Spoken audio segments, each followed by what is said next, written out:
Welcome everyone to our panel today, Inclusive Design, Exclusive Design, Creating Public Space for All. Thank you so much to the OAA conference organizers for the opportunity to moderate this important discussion today. So joining me are some fantastic panelists, and we'll be talking about how the design of the built environment can affect community safety, belonging, and inclusion. And we'll also attempt to tackle why public spaces are increasingly designed with features that are considered to be defensive or hostile. I'll begin with a short presentation today, and then we're gonna, the presentation will be kind of like a little 101 on some of the research and work that I've been doing under the banner Defensive TO. And then we will have a panel discussion. So first, a little bit about myself. I'm a public space researcher, writer, and founder of Defensive TO, which is a multimedia project that documents defensive or hostile urbanism in Toronto and beyond. I'm a steering committee member with the Toronto Public Space Committee, which is a volunteer collective of people who are passionate about public space. And I'm also the founder of the Defensive Urbanism Research Network and have taught a course on inclusive design at Sheridan College for the past few years. So by uncovering exclusive design strategies, it's my hope that people will become inspired to create more inclusive public spaces. So I'm going to start off today with a land acknowledgement, but not the kind that we hear all the time. I want us to pause for a moment and think about the land we're on and the public spaces that we've been frequenting more and more during the pandemic. In my own East End neighborhood, I recently discovered that I live around the corner from what's called the Withrow site. So Indigenous people have lived on the site overlooking the Don River Valley for over 4,000 years. It's pretty amazing.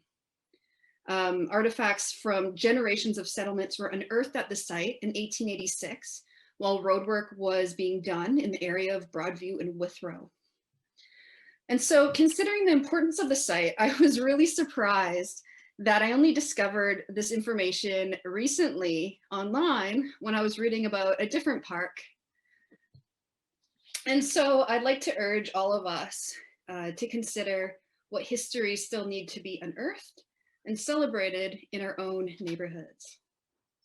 So I'm sure that many of you are wondering, what is defensive or hostile urbanism, defensive architecture, unpleasant design? There's a lot of different labels for this. And so the first time I encountered the practice, I didn't quite know what it was. I can feel like something was wrong more than I can articulate it. Why were there so few places to sit along Toronto's busy streets? Why did some of the seating that did exist feel so uncomfortable? And was this purposeful? So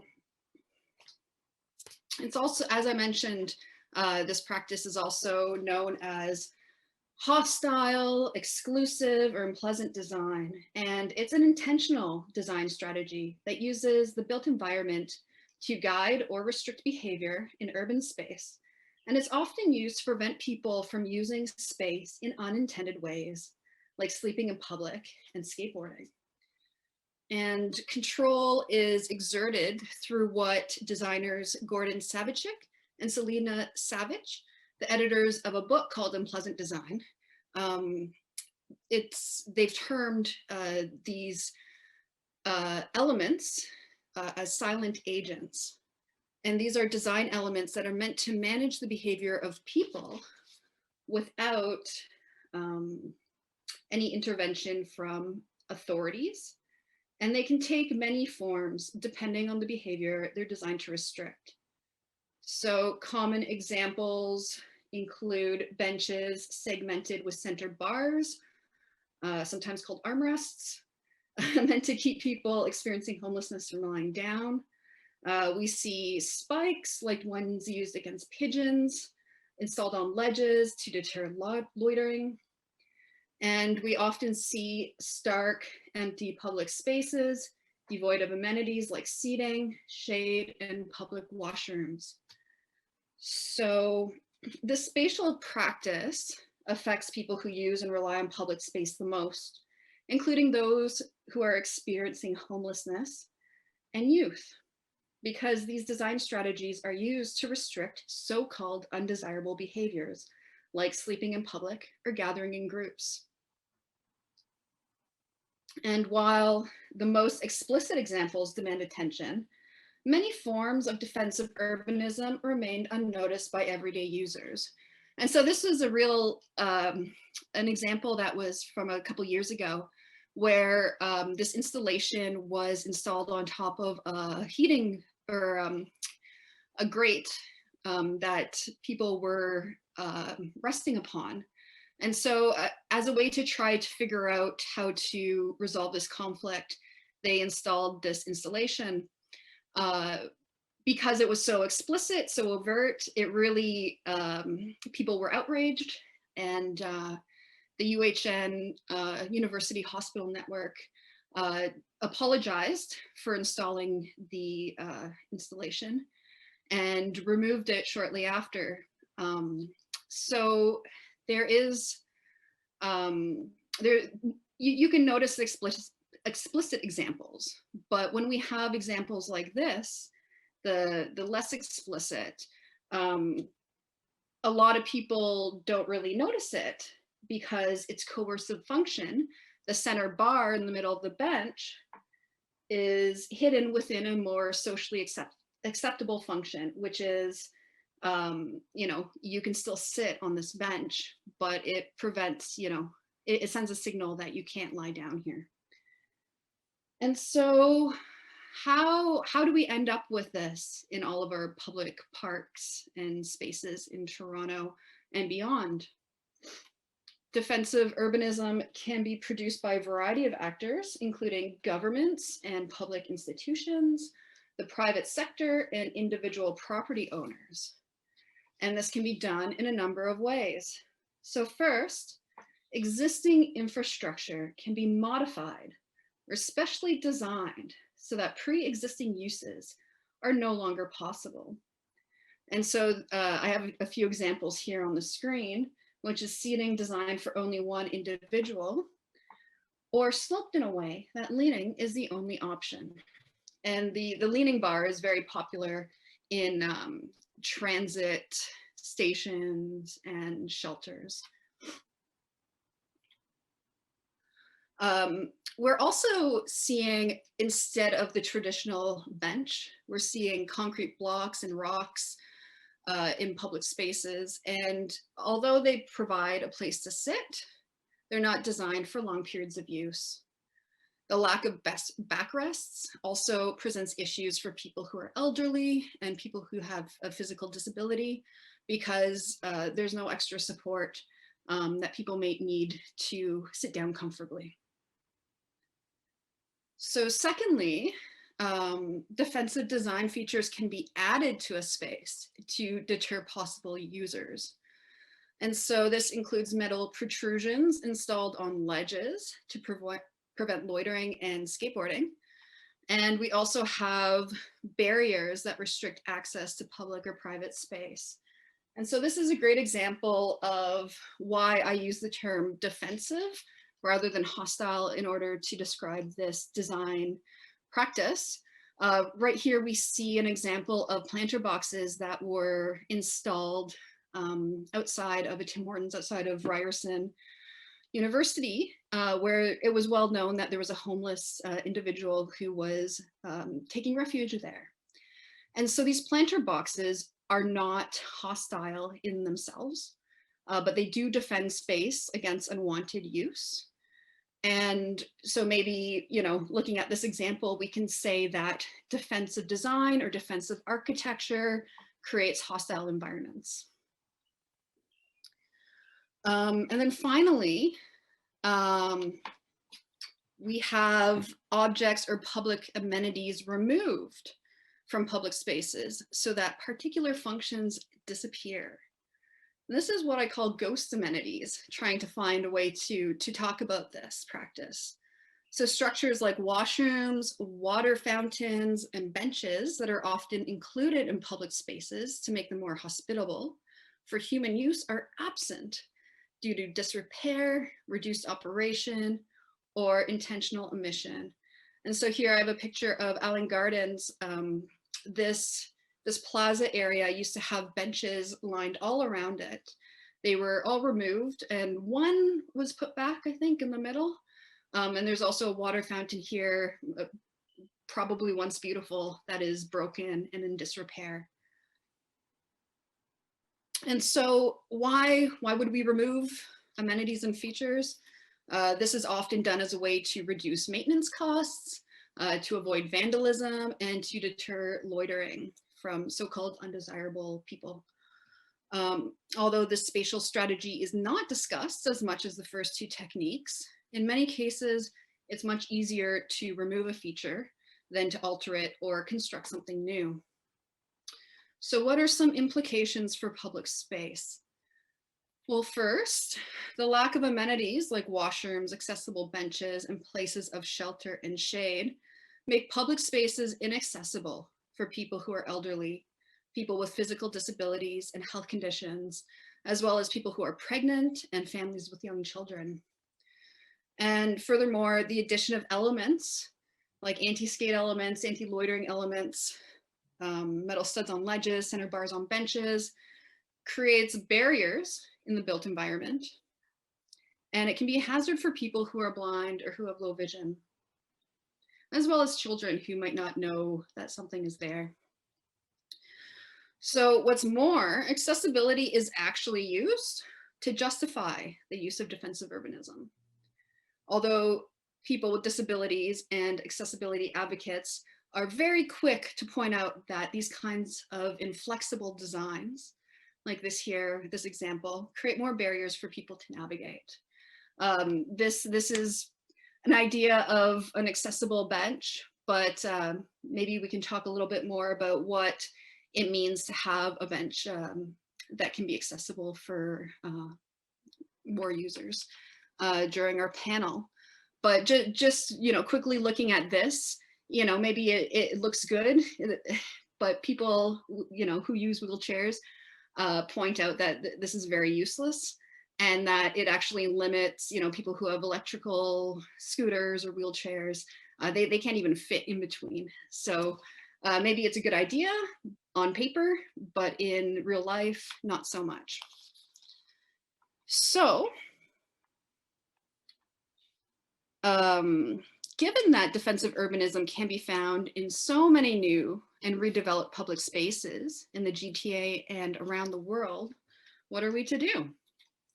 And so a few suggestions I have, and I'm curious to hear what the panelists have to add as well, is so the first step for me is that there is a dialogue that we need to create between conflicting user groups. And we need to develop an understanding that all people have the right to access the benefits of public space and deserve respect and dignity when doing so. Secondly, this is a big ask for me. We can ask municipalities and other public institutions to examine their use of defensive urban design and to develop clear design guidelines to ensure that public spaces and amenities are accessible, flexible, and responsive to the needs of local communities. And finally, we all have a role to play in ending this exclusive design practice. As city building professionals, we must ask ourselves, who are we creating public space for? While conflict is inevitable, how we deal with it is not. And rather than creating spaces that cater to an idealized notion of the public, let's make space for everyone who is already here. Thank you. And this is some details of how you can get in contact if you'd like. So now I'm going to introduce our panelists in alphabetical order. First we have today Katre Baharikum, who also goes by Kat, is a passionate urban designer who strives to make the world a better place to live, work, and play. Kat's background is in architecture and urban design.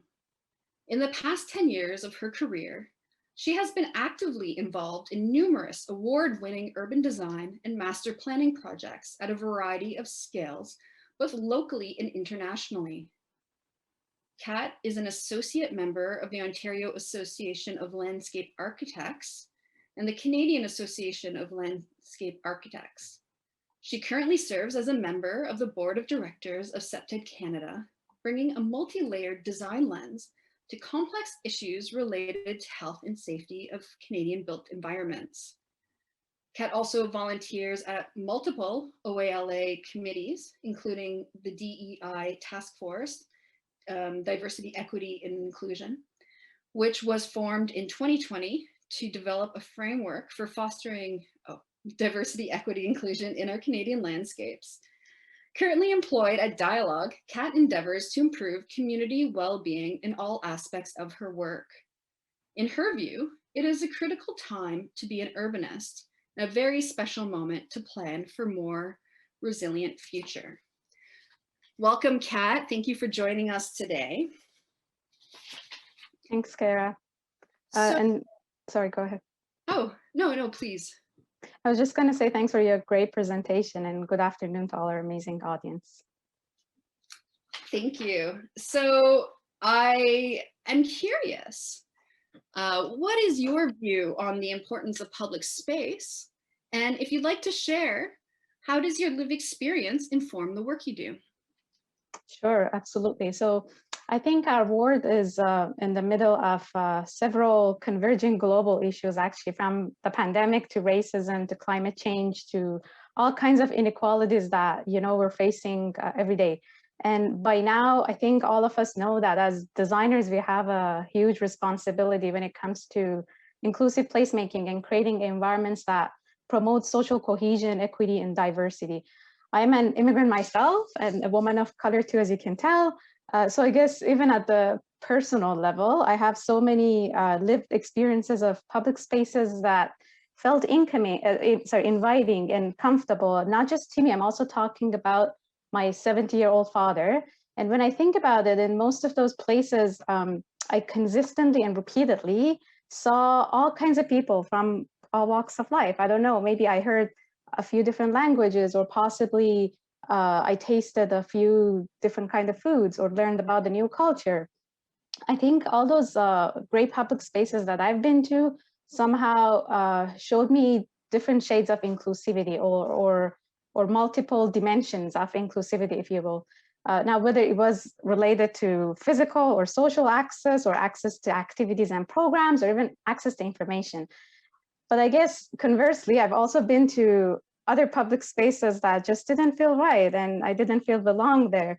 Again, maybe it was like because of all those elements, hostile elements that Kara, you showed, or maybe it was because of the lack of representation, or simply because the offerings of those public spaces just didn't attract me or my family.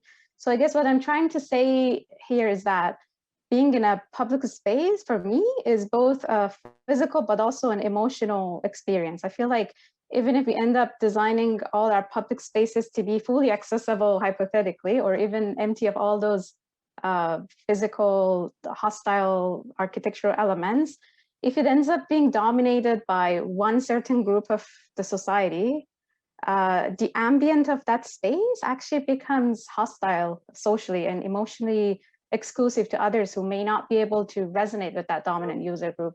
So I think that's exactly why measuring true inclusivity in public space can be quite complicated and challenging. I agree with you, Kara, that both the design and the function of our public spaces really identifies who can or cannot navigate within those spaces and what type of activities can or cannot happen there. But I think it goes again beyond the physical and spatial design of public spaces, and it also includes those less visible and less tangible cognitive factors of design that are often even more difficult to identify and to navigate. Excellent. Thank you so much for that. So next we have Jenny Heisler. Jenny has been a built environment accessibility professional for close to 10 years and has a wide understanding of access in physical and digital spaces. She is an organizer with Ally TO, Accessibility Toronto, and is a certified professional in accessible built environments with the International Association of Accessibility Professionals. She is currently completing a graduate certificate in accessible media production. Welcome, Jenny. So I'll throw to you the same question to start. What is the importance of public space, and how does your lived experience inform the work you do? Well, I mean, we've all seen the importance of public space over this last year as we try to get together and try to get exercise and try to still be connected to our communities, but a little bit further apart. For me, public space, I guess my lived experience falls into like my personal experience and my professional experience. I started my career as a technician for high technology wheelchairs. So those wheelchairs that people might drive with head controls, or all those wheelchairs which are powered. And that was understanding how people interacted with the machine and lived in the world using these power wheelchairs gave me a very different perspective, very different starting point, I think, on built environment accessibility, because we were building chairs to accommodate the fact that a ramp might be too steep and make the chair cut out as a safety feature. You know, we were setting up these chairs so that they wouldn't tilt over when people were in tilt and would go over a bump. We would have to worry about the connections on wheelchairs when somebody had to plow through a snowbank to get to the curb cut, things like that. So that was my starting point in getting into built environment accessibility. I myself have a physical disability. I wear an artificial leg for a birth defect, which is what we called it in the late 70s. We don't call it that anymore. And that has led to sort of changing disability over time, as I had a bad accident, which put me on crutches for a year and introduced me to having to use Wheel-Trans and things like that, changed my career, changed my relationships. But then also as you get older, you just engage with space in a different way. The design of my artificial leg hasn't significantly changed over the years, but maybe how I use a park when I was 16 and how I use a park when I'm 43, those are very different ways of engaging. So I mean, what's the importance of public space? It's huge, and it's changing year to year and with everyone's personal lived experiences and identities. Thank you. Yes, absolutely. And especially during the pandemic, it's really changed how we are all using and looking at public space. So next we have Michael Mcclelland, a registered architect and founding principal of ERA Architects. Michael has specialized in heritage conservation, heritage planning, and urban design for over 30 years, having begun his career in municipal government, most notably for the Toronto Historical Board. Michael continues to work with a wide range of public and private stakeholders to build culture through thoughtful, values-based heritage planning and design. Michael is a frequent contributor to the discourse surrounding architecture and landscape in Canada, and has edited a number of books on urban conservation, including East West, a guide to where people live in downtown Toronto, Concrete Toronto, a guidebook to concrete architecture from the 50s to the 70s, The Ward, the life and loss of Toronto's first immigrant neighborhood, and The Ward Uncovered, an archaeology of everyday life. Welcome, Michael. Hi, how are you? Doing well. Thanks for joining us today. So I'd like to hear from you. What is your thoughts on the importance of public space, and how does your lived experience inform the work you do? Well, my lived experience was I grew up as a kid in suburban Toronto and hated it. And so I wanted to figure out how I could affect change. And I think with public space, the interesting thing is we're assuming as designers, we're design this, we design that within a public space. But the real question is who formulates the public space, who manages the public space? And I've found that many of the issues start at a policy level, that there's embedded ideas about how that public space should perform. And you mentioned Allen Gardens earlier in your presentation. I'll tell you a bit more of the story of that, the disappearance of the benches. The Parks Department has a mandate to make great parks, and great parks are supposed to be for everyone. They don't have, however, a mandate to serve other city functions like helping with harm reduction or dealing with hardship for Indigenous communities. So you say everyone's available, but nobody has any special interests that need to be addressed. So they don't have anything about dealing with Indigenous culture. And what happened in the illustration you showed, there was a group of elders from the Nietzsche Circle who were running a harm reduction site there. They were talking to people, not actual treatment, but talking to people about how they might need treatment. A fight broke out somehow, and the Nietzsche Circle was blamed for that fight. And so in retaliation, the Parks Department took all the benches away. And we've been, as the Friends of Allen Gardens, we've been sneaking out deck chairs for people for the elders to sit in during their work on Thursdays. So, but it is the fundamental issue is not the design. The fundamental issue is the policy that says this is what Parks does and this is what Parks doesn't do.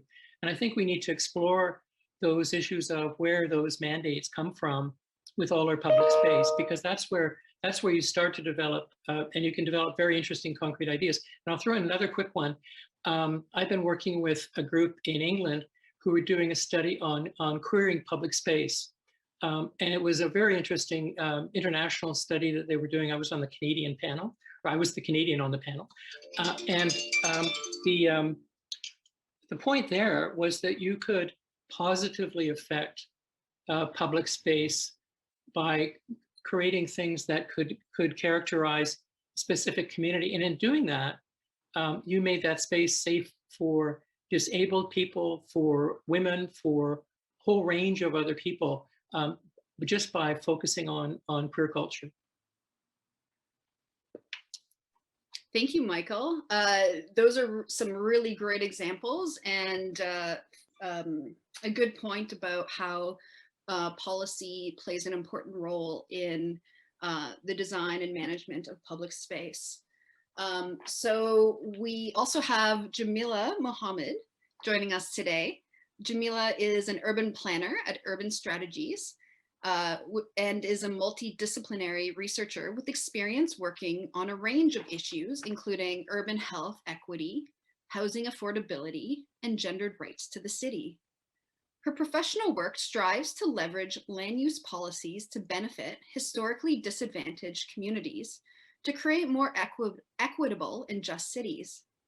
Jamila holds a Master's of Environmental Studies in Planning from York University, a Bachelor of Science from Ryerson, and a Bachelor of Science from Ryerson University.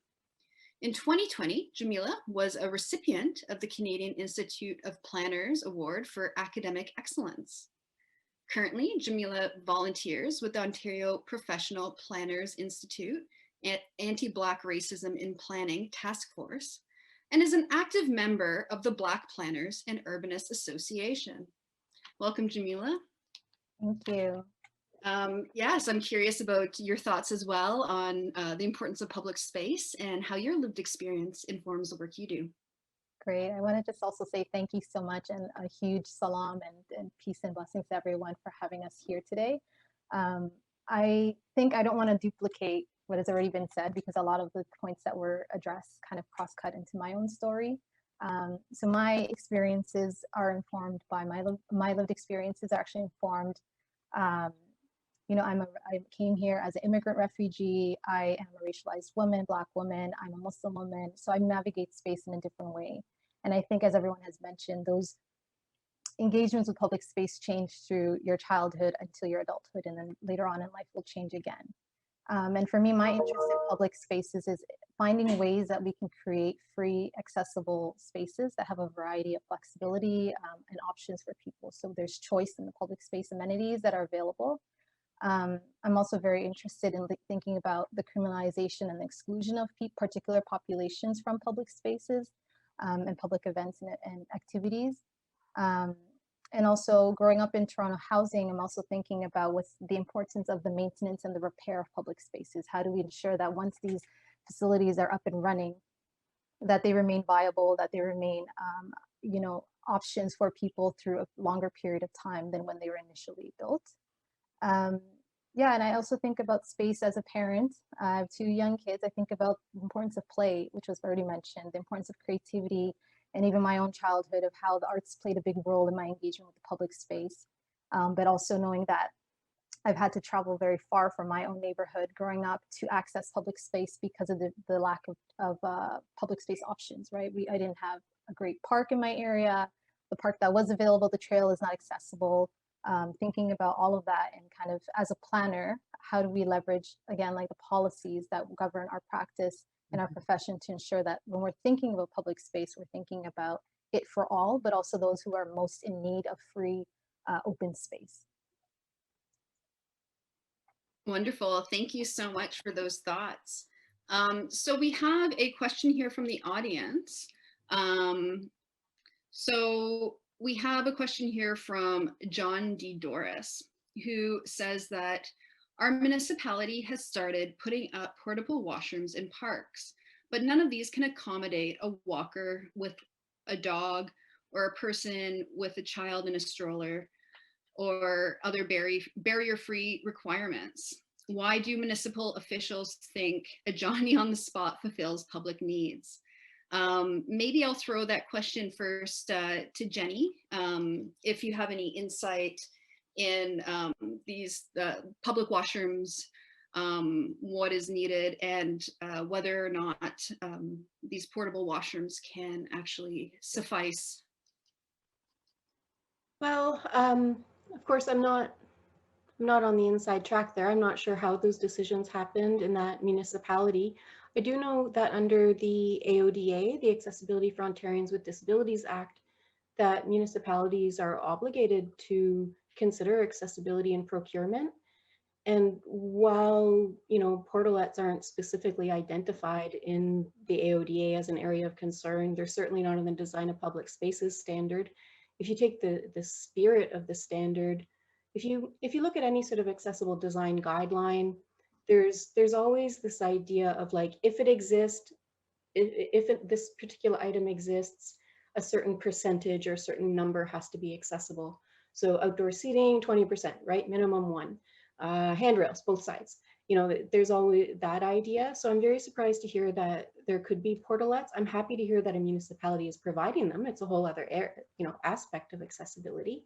It's not always to do with mobility equipment. I'm glad they're there, but I feel like they stopped before finishing the job, or getting all the way there for accessibility. And I think that this also relates to what Michael was mentioning about policy, right?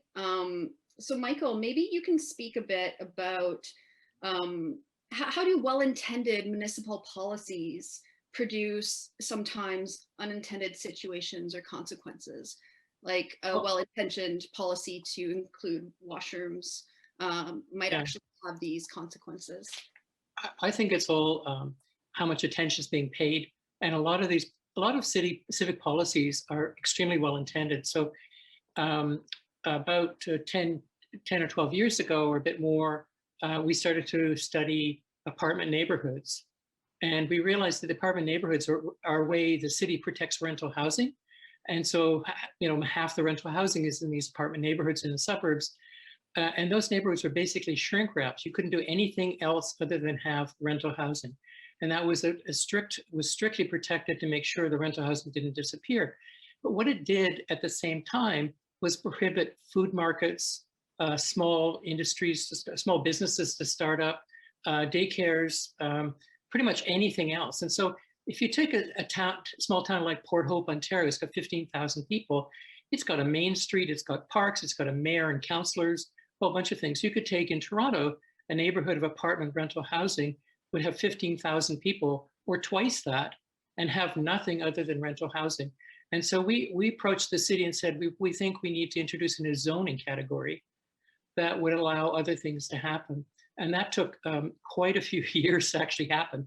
It's called the rack zoning, and it allows incremental changes to happen in those neighborhoods. And that's a kind of very strong-armed example of high-level policy producing food deserts quite by accident. We're happy that's now changing, and I think it's having lots of effects on people. But the idea about allowing for inclusion, and it also just not only on the policy level, but it meant that many people, many immigrant communities coming to these neighborhoods had no way to make impact on their neighborhood. So the culture of those immigrant communities wasn't, you ended up with a kind of barren zone around your property. So I think I would never underestimate the value of well-planned policy. Thank you, Michael. And that kind of brings up the question about, so what is the policy? What is the work that allows for defensive or hostile urbanism to be included in public spaces? There is often a connection between this, practice and what is called crime prevention through environmental design. But it's definitely more nuanced than that. I'm wondering, Kat, if you have some insight on this connection and can talk a little more about that. Sure. So I think that's an excellent question, actually.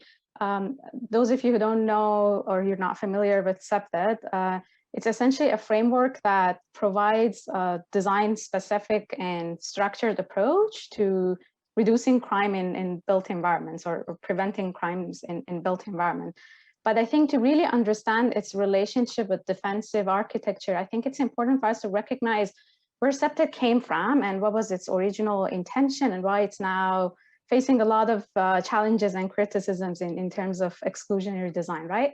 So I think, well, you know, CEPTED was actually originally based on the work of Jane Jacobs and her colleagues who recognized the importance of human connectivity and that human element in urban environments.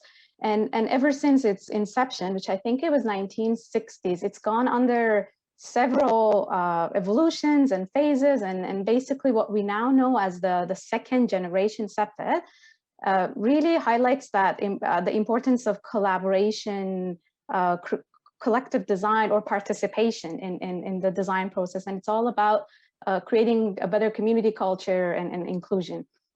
But unfortunately, it is true that most of CEPTED organizations in North America, I would say, are still heavily focused on the first generation, which is more about the physical environment and how it can reduce opportunity for crime. And that's exactly why we're now witnessing both wrong perception, but also wrong application of CEPTED in our projects and in our built environments. And then, of course, that leaves us with so many dilemmas about its effectiveness. And it also opens up criticisms such as a tendency to create exclusionary environments.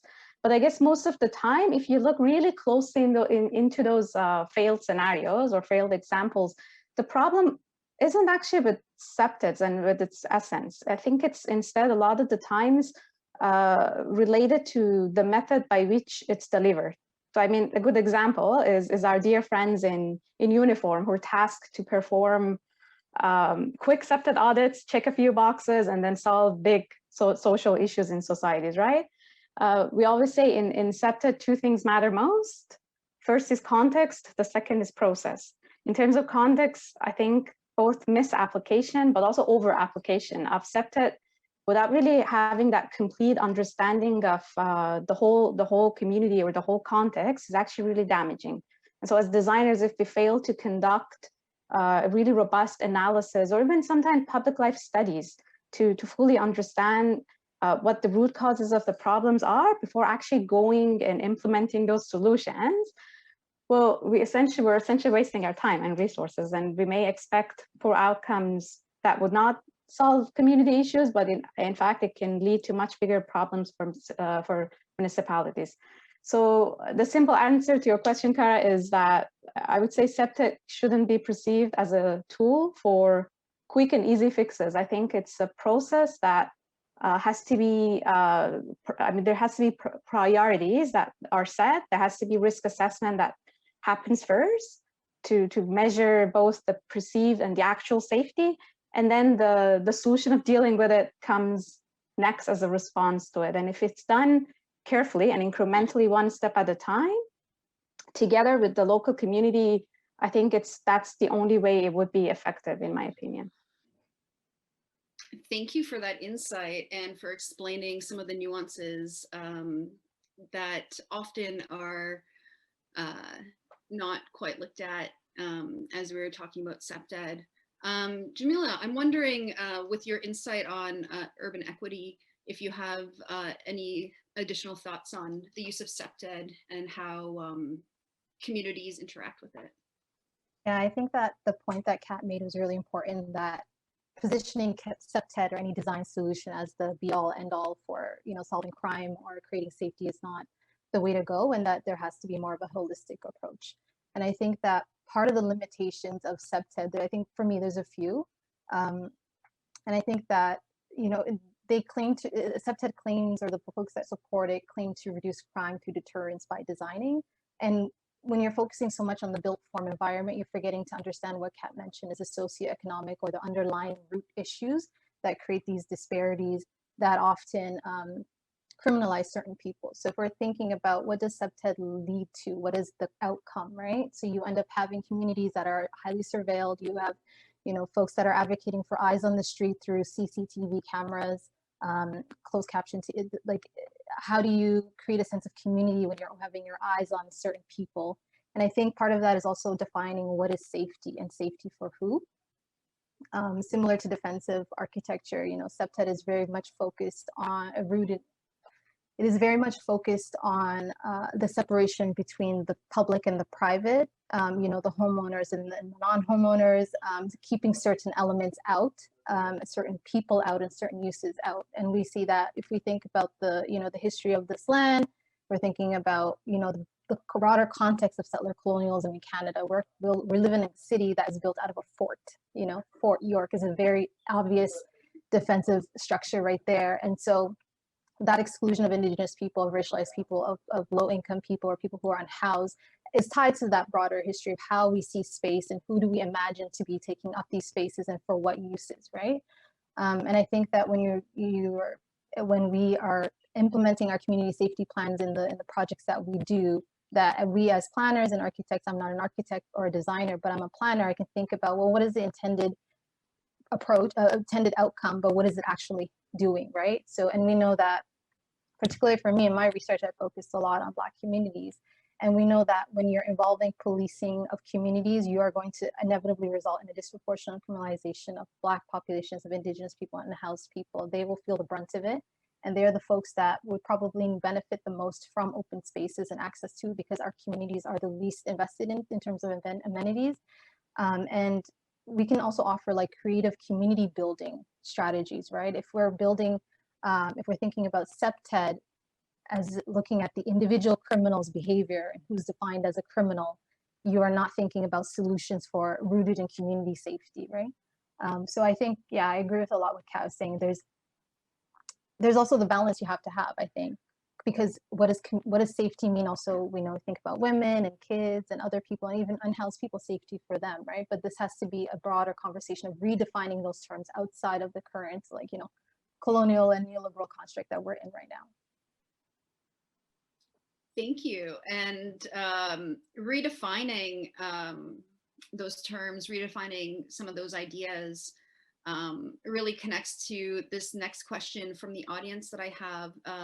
Maybe I'll let Jamila answer it first. What are your thoughts on how culture can impact the way public spaces are designed, and how designers can provoke changes and challenge the status quo? I think that's a great question.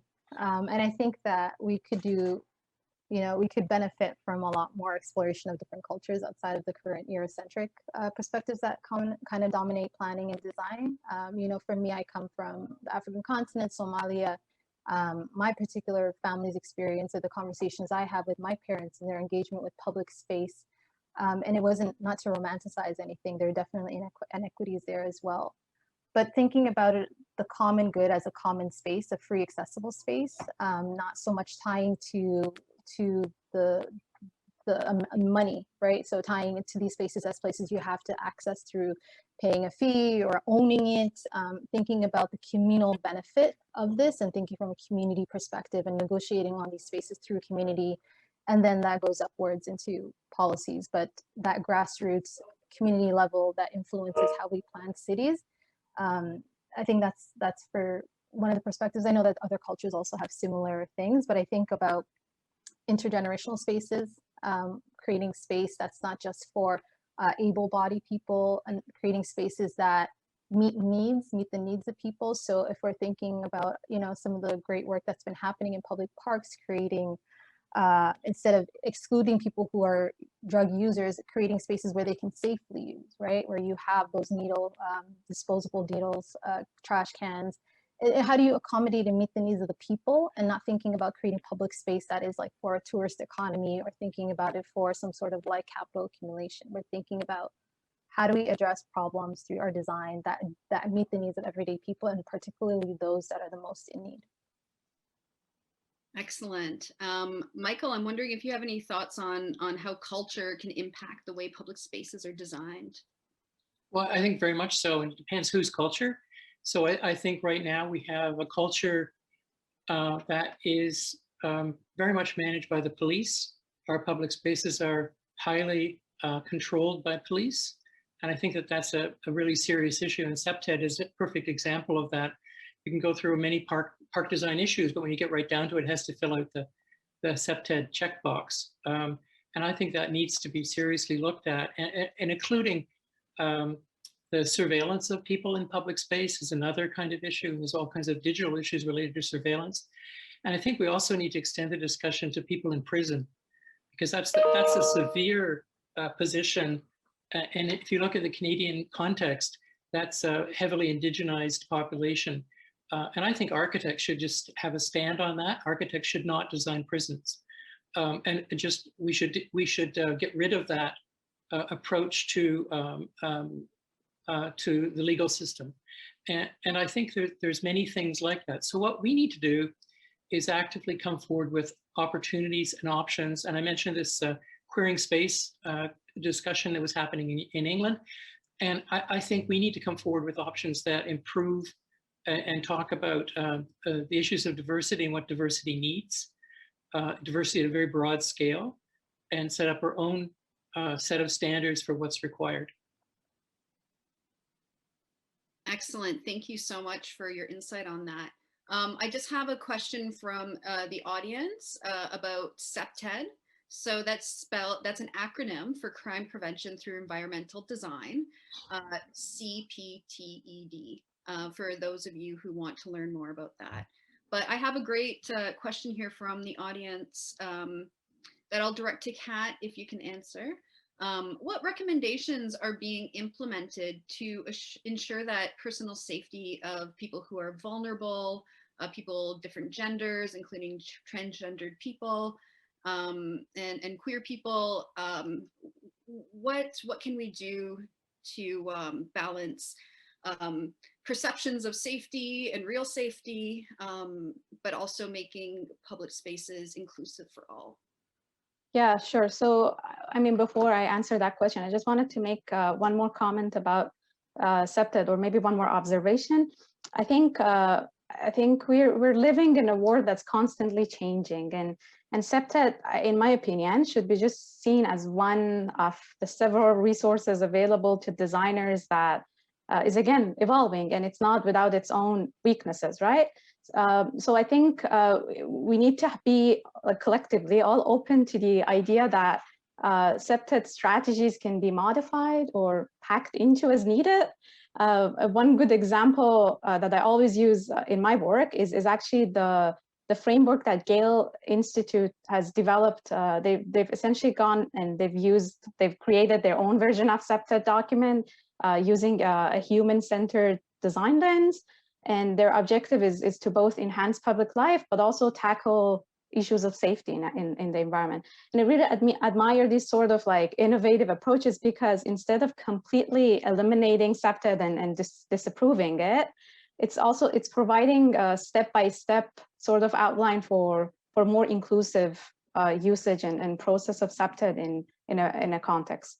So with regards to your question about safety, I think first and foremost, we need to consciously and proactively understand who the current and the future users of a public space is.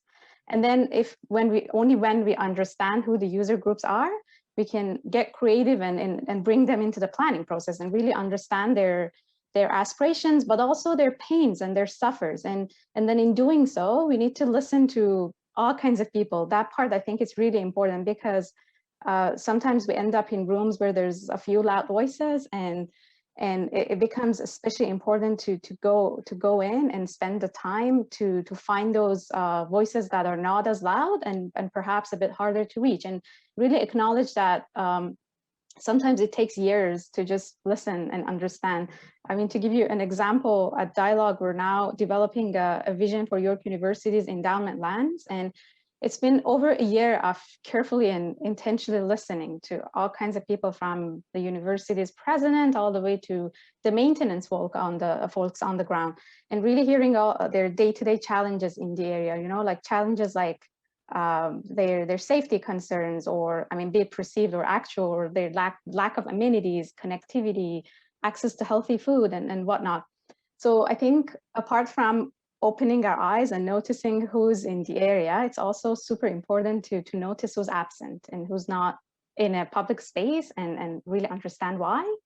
Again, we're using this resource that's developed by the government. It's called GBA Plus, or Gender-Based Analysis Plus, which is an amazing tool, in my opinion, because it not only allows for it's not only helping us to facilitate conversations and opening up dialogues, but it's also really helpful in terms of identifying who's missing in the process, and really bringing them into the design process in creative way. One thing I just say this last thing. One thing I've learned over the years is that it's not always easy, and in fact, depending on the project, it may involve a lot of educating and capacity building, or even facilitating multiple dialogues between various stakeholders and client groups and community user groups.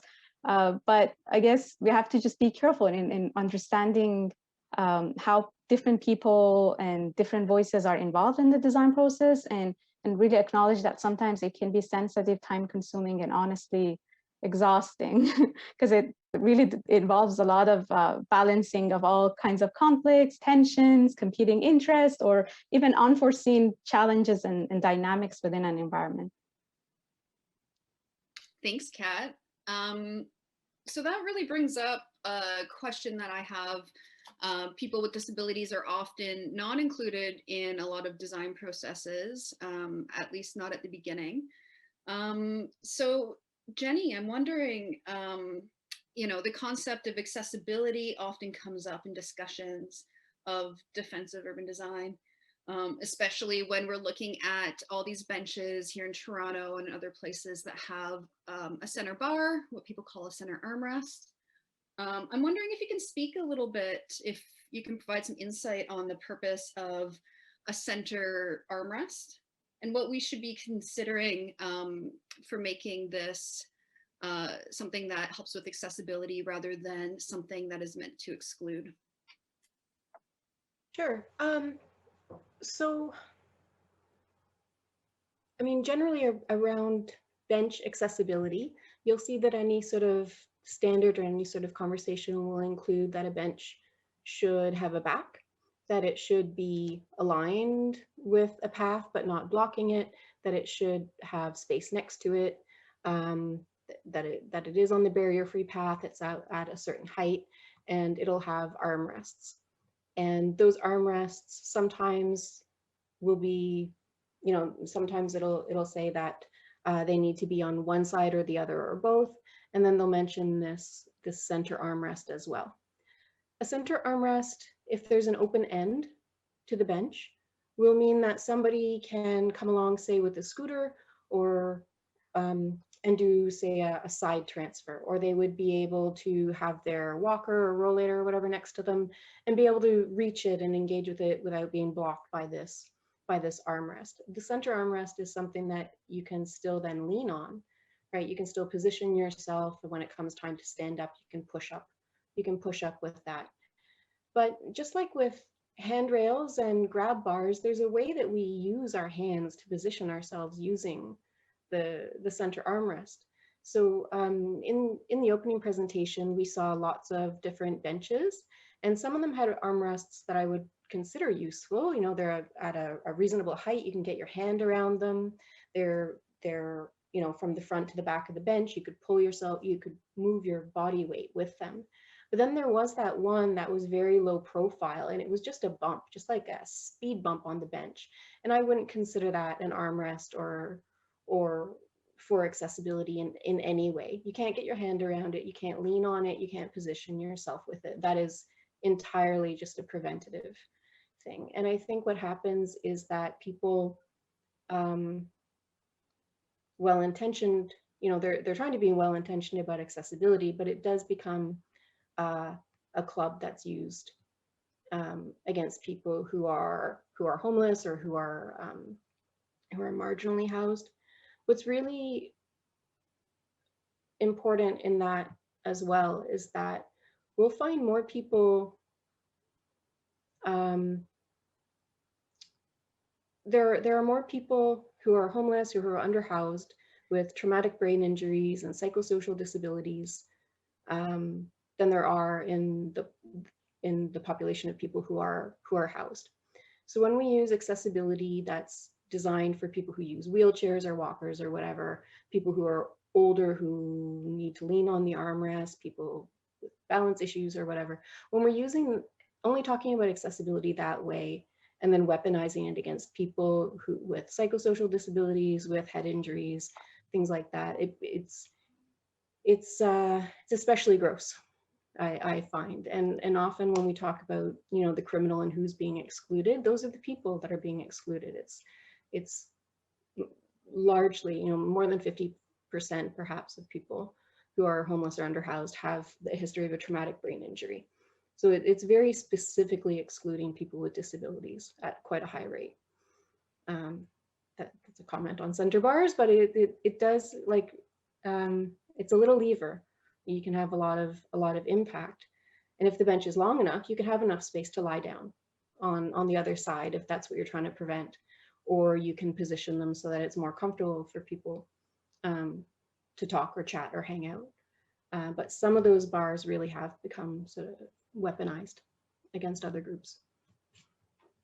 That's really informative, probably for a lot of folks here on this call. I know that I learned a lot writing an article on the center bar in the summertime, where I spoke to you, but I also spoke to Liv Mendelsohn, who coined the term access washing.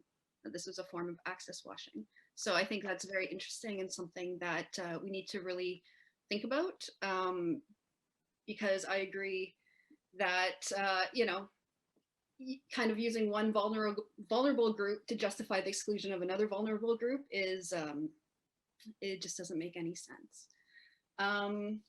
So I am curious then, how did we end up with defensive or hostile design all over our city? I've created a map which documents a lot of different instances of it. It's an ongoing project on defensiveto.com. You can check out if you're interested, but it's everywhere. It's everywhere, and it's mostly found in new and redeveloped public spaces that have been redeveloped within the last 15 years or so. So let's I'm curious, maybe Michael, in your professional career, maybe you can provide some insight in how defensive or hostile design is included in a project. How is it decided? Who makes these decisions? Well, when you talked about recent space, I think recent space has been more controlled by city's design review, city's public urban designers, and that includes the police and CEPTED. And I agree.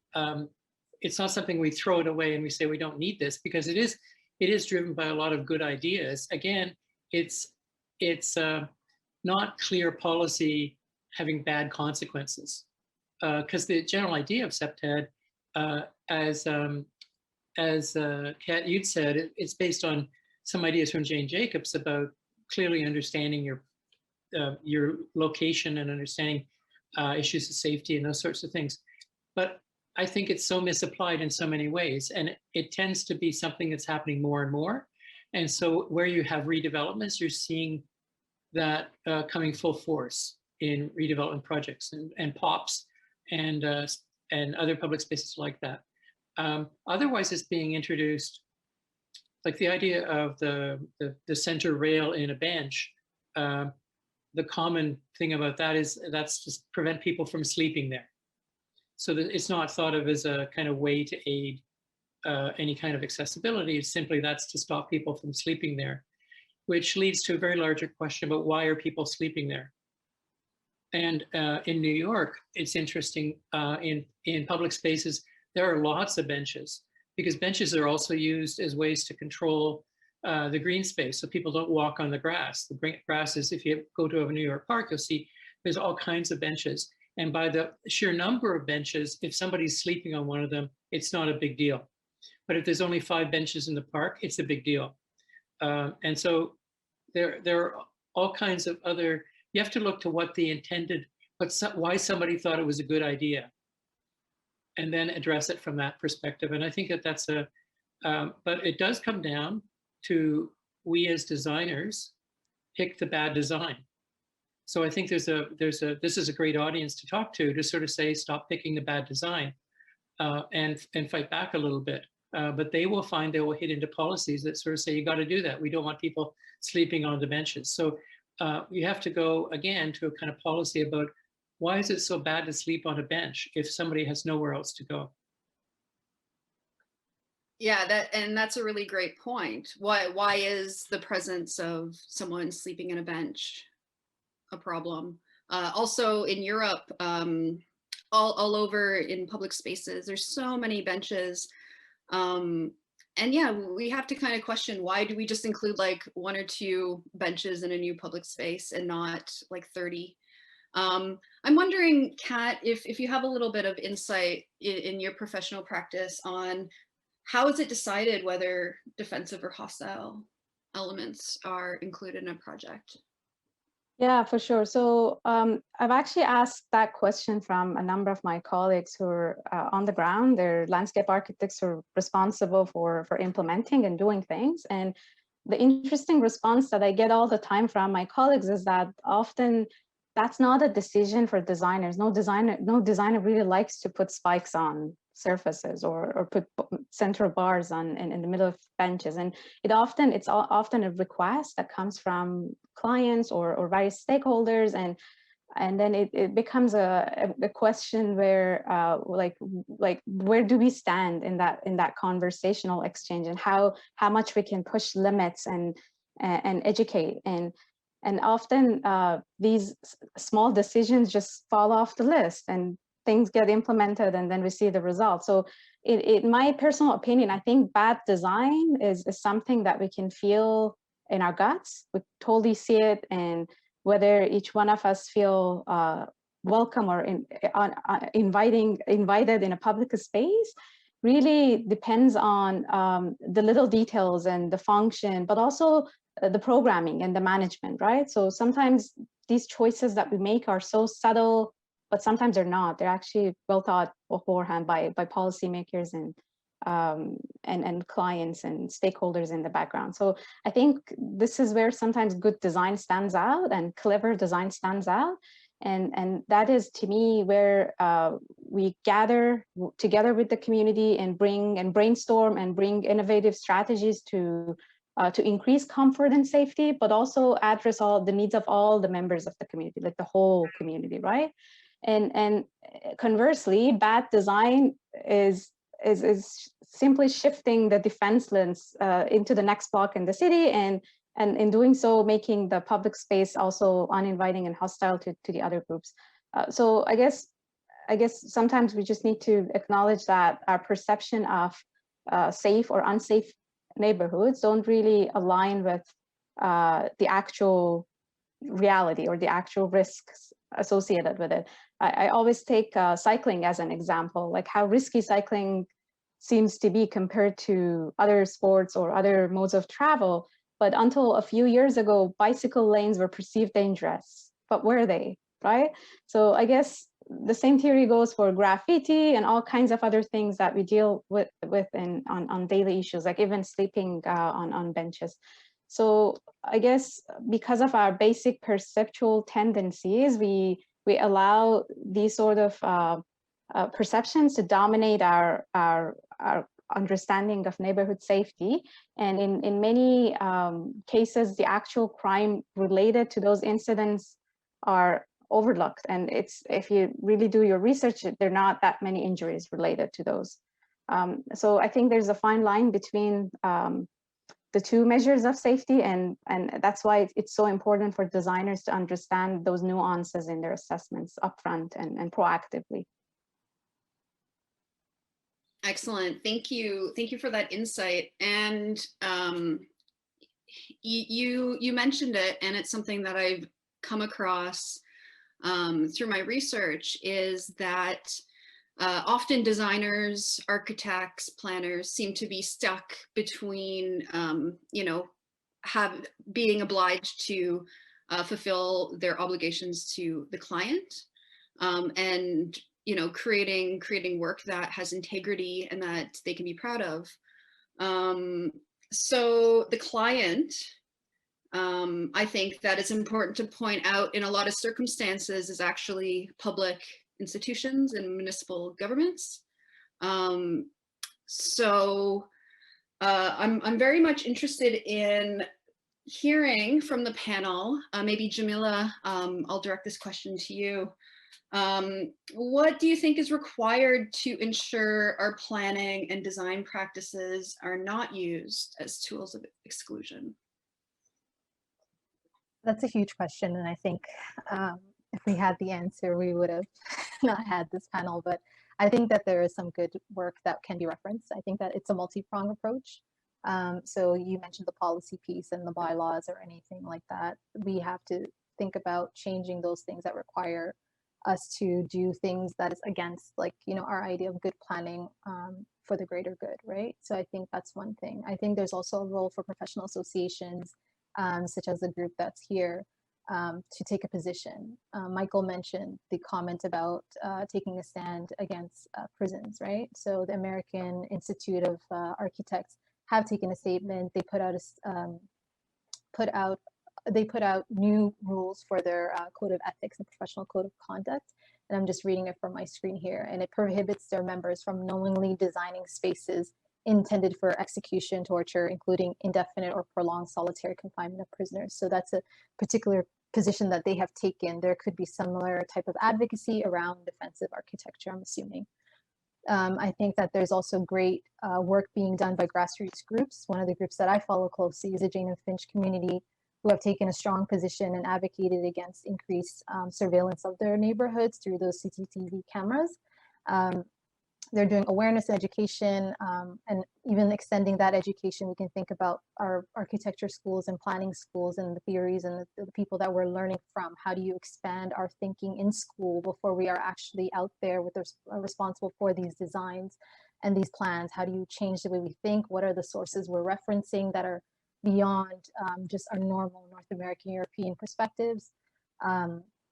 And how do we challenge? I've had some great professors my time at York who actually introduced me to CEPTED, the crime prevention through mental design, and it required us to think critically about the impact and intent of these policies and practices. I think that there's also a role for politicians and elected officials. I look at the example of Los Angeles Council member Mike Bonin. I just read this yesterday that LA is having a huge housing crisis similar to many other cities. And a lot of folks are in encampments in public spaces like parks. And there's a push from certain parts of the population in his neighborhood or his ward that's asking for these encampments to be removed and dismantled. We've seen that as well in Toronto, some stuff going on right now also in Lamport Stadium. And I think that he has taken the position of actually proposing some ideas that could actually allow for additions of sanctioned overnight camping, tiny homes, overnight parking for people living in their vehicles or depending on their location, like folks that are unhoused. So you can have some political will as well that supports these things. We've seen also some great work from certain city councilors like Josh Matlow pushing for defunding of policing and the decreasing of those budgets and redirecting those funds towards social economic services for communities. And then the final thing I think is also thinking about creatively, right? Like design excellence can also be tied to social good. You know, there's also the way that we talk about inclusive design sometimes is not also as like excellent design as well, but there is a way to merge those two and people have done it before. And I also just want to also give a big shout out to Khalil Saveright, who's been doing amazing work in appropriating these tiny houses and creating these spaces in public.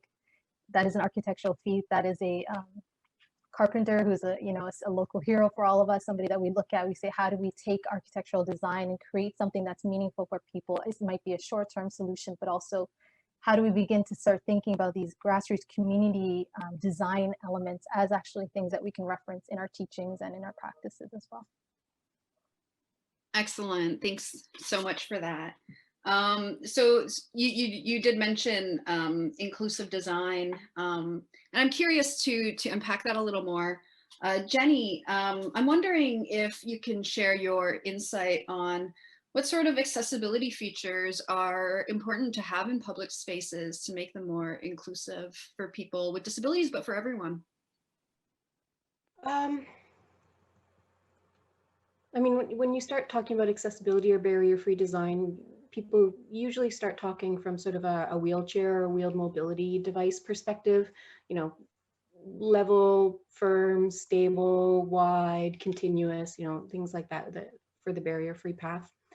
The person who asked the question about washrooms, the individual portalets were not, say, big enough to be accessible to somebody bringing their mobility device in there, but access to washrooms is huge for accessibility, for people with disabilities and you know, in general. You mentioned ghost amenities, things that are missing, and an adequate amount of seating is important, and the feeling that you're not segregated into one area. You know, perhaps there's one concrete pad with a picnic bench on it, and then all the others are off on the grass next to the beautiful trees. You know, that may be, you know, barrier free, but it's not inclusive. And being able to provide like a variety of enjoyable, not just usable experiences for different people becomes more inclusive. Free spaces, you know, no cost spaces, and spaces where you won't get bugged. You know, the hostile aspect of this hostile design, when the entire landscape is covered with spikes saying you don't belong here, that's not inclusive to anyone, not just the people who are being deliberately targeted with those strategies. For physical accessibility, I think most people benefit from well-maintained spaces, and maintenance is a big part of accessibility, that paths are kept in good repair, snow removal, things like that. And when it comes to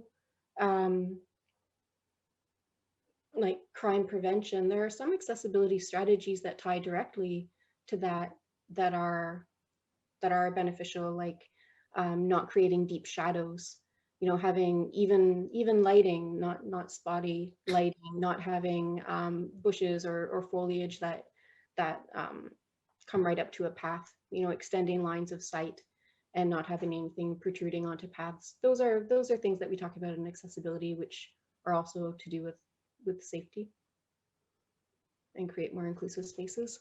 Mm-hmm.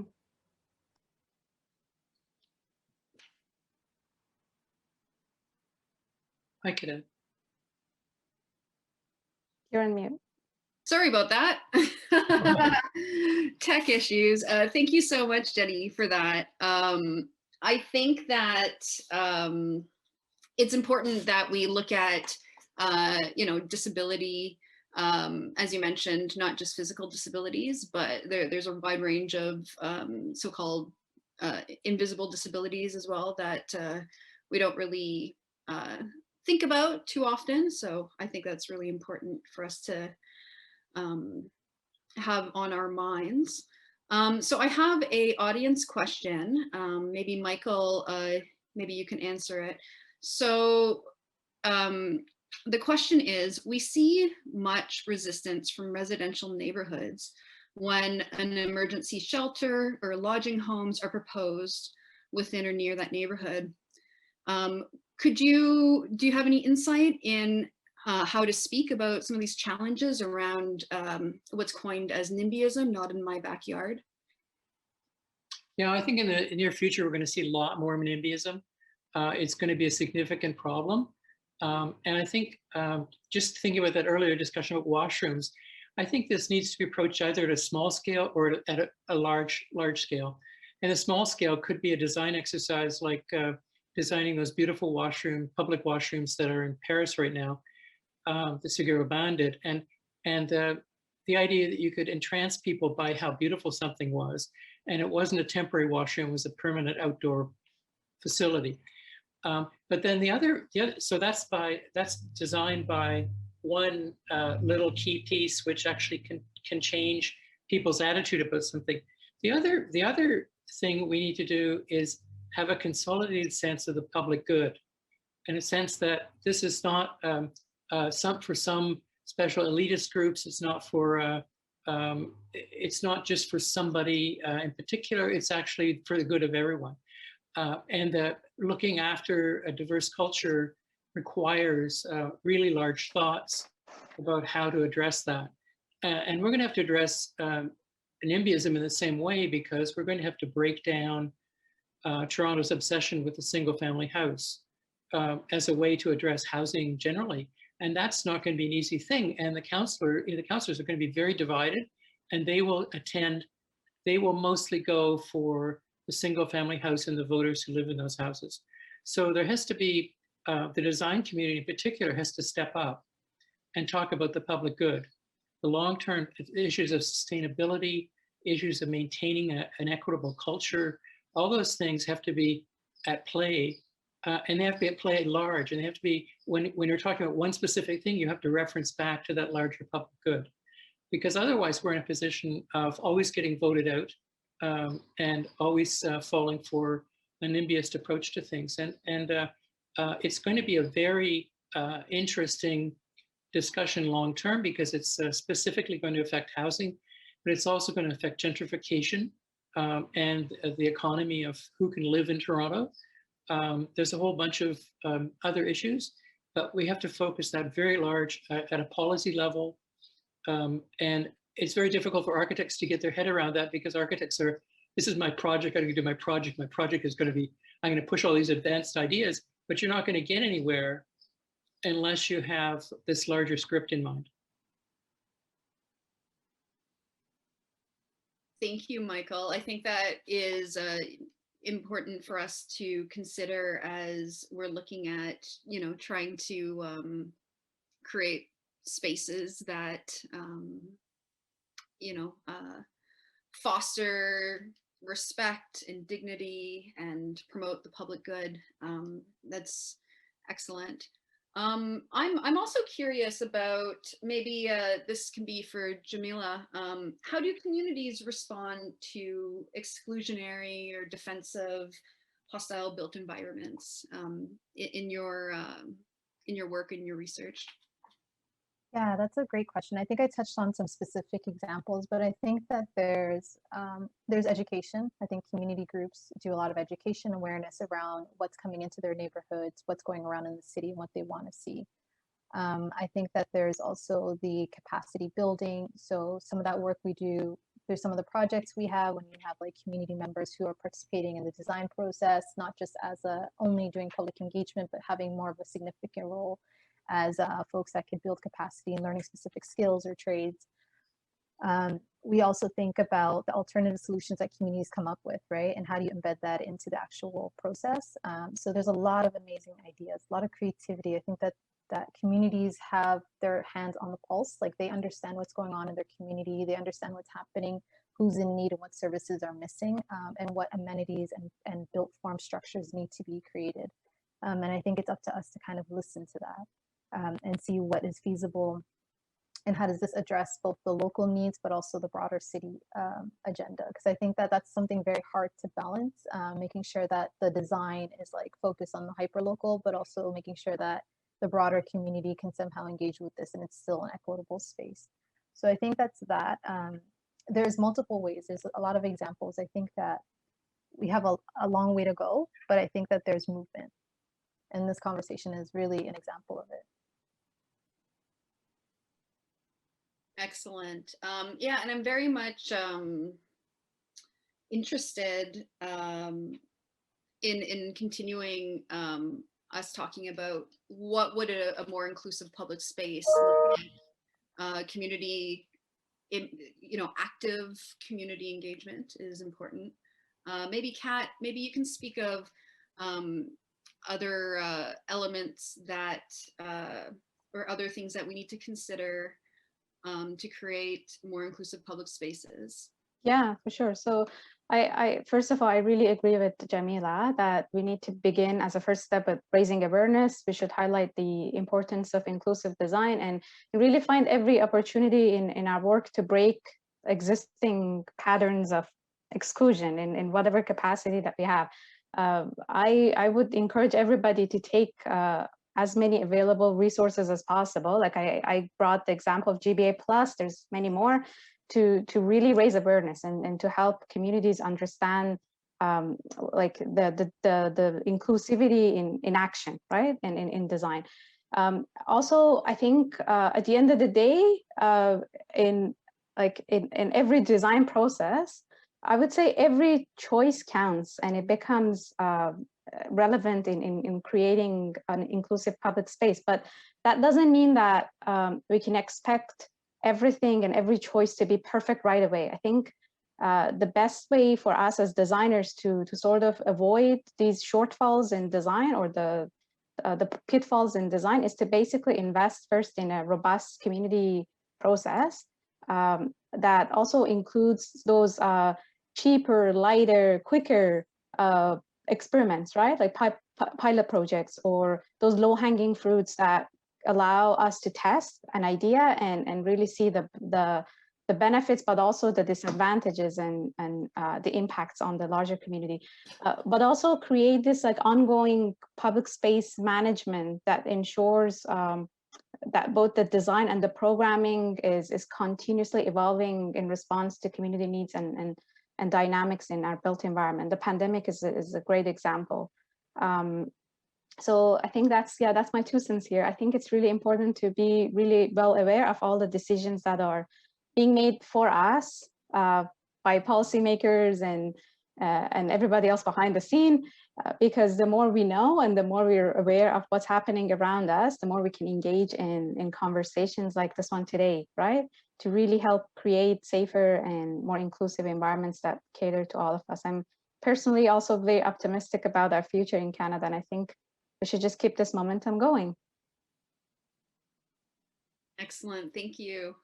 So we will be wrapping up shortly, but I want to give everyone the chance to perhaps leave us with a final thought or something that you wanted to talk about that you didn't have a chance to yet. So maybe Jenny, if you have any, not to put you on the spot, if there's any final thoughts you have on inclusion, accessibility, or anything else that we've talked about. Sure. I mean, the first point that I'll make is that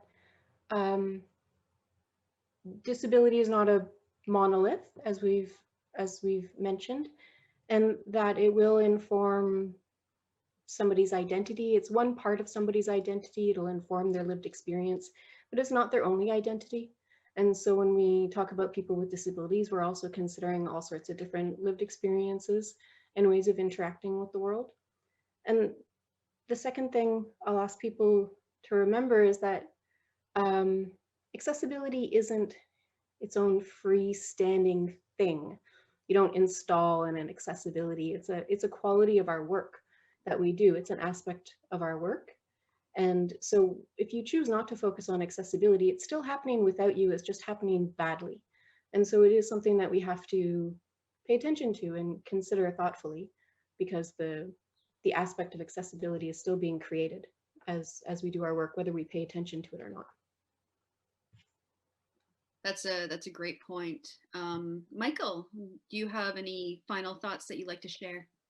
Well, I'd like to echo the sense of a bit of sense of optimism and looking forward to a bright future, because I think there have been there's all kinds of horrible things happening in the world right now, but there has been an incredible sense of people recognizing the value of diversity and the value of inclusion.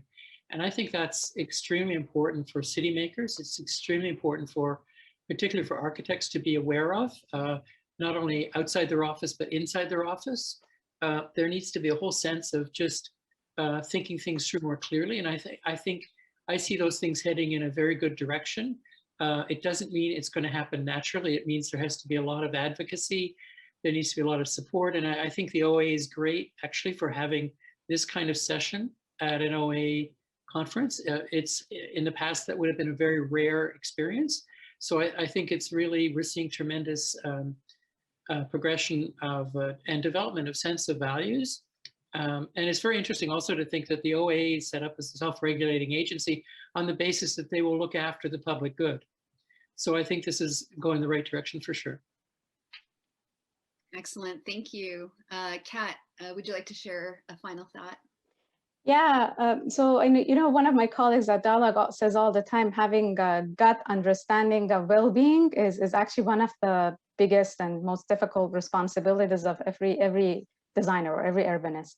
I think it's our job as architects and urban designers to first know how to engage, know how to analyze, and then ultimately create spaces that contribute to the well-being of our communities in general, be it safety, be it inclusion, be it accessibility. I think all of those are under the umbrella of well-being. And this becomes especially important in designing public spaces. Again, like I would say both outdoor but also interior amenity areas like school lounges, galleries, food courts, and whatnot. And I really echo what Michael said about standing up to defensive design.